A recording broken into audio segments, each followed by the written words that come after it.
All right, back live to Las Vegas, and you can see Sheriff Lombardo there, the Clark County Sheriff. He's speaking with the president right now, and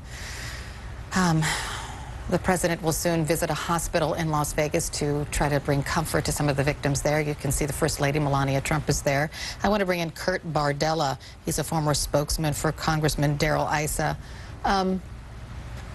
Kurt, the president is just about to get into the limousine and he's going to be off to the hospital. But just talk about the importance of this kind of visit for a president of the United States.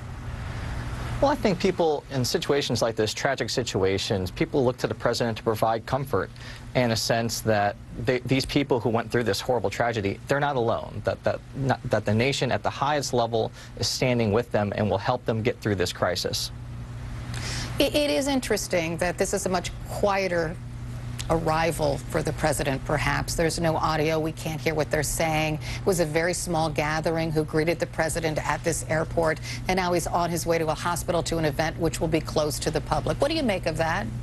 You know, I think that this reflects just how somber the entire environment right now is in Vegas, and really how this terrible tragedy has impacted the entire country music community, the fabric of this country. You know, it's the worst, mass gun shooting that we've ever had.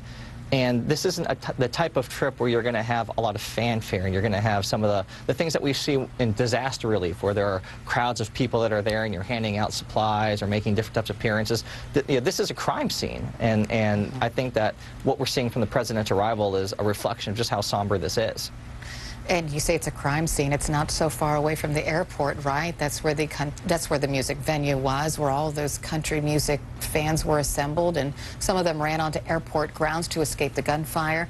The country music community, which I know that you represent, how are they doing?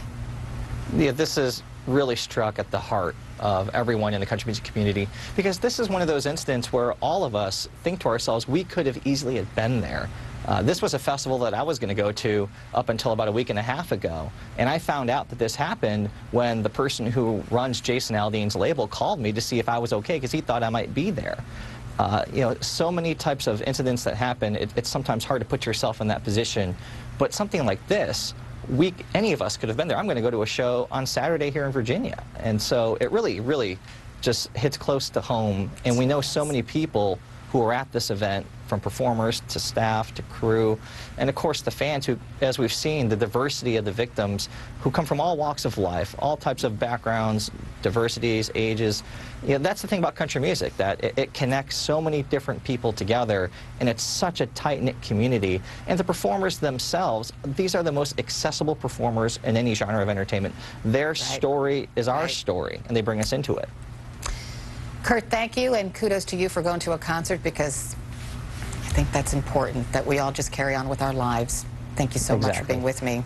I'm Carol Costello. Thank you for watching Across America. I'll be back tomorrow, 11 a.m. Eastern, on The Story with Erica Hill in Las Vegas next.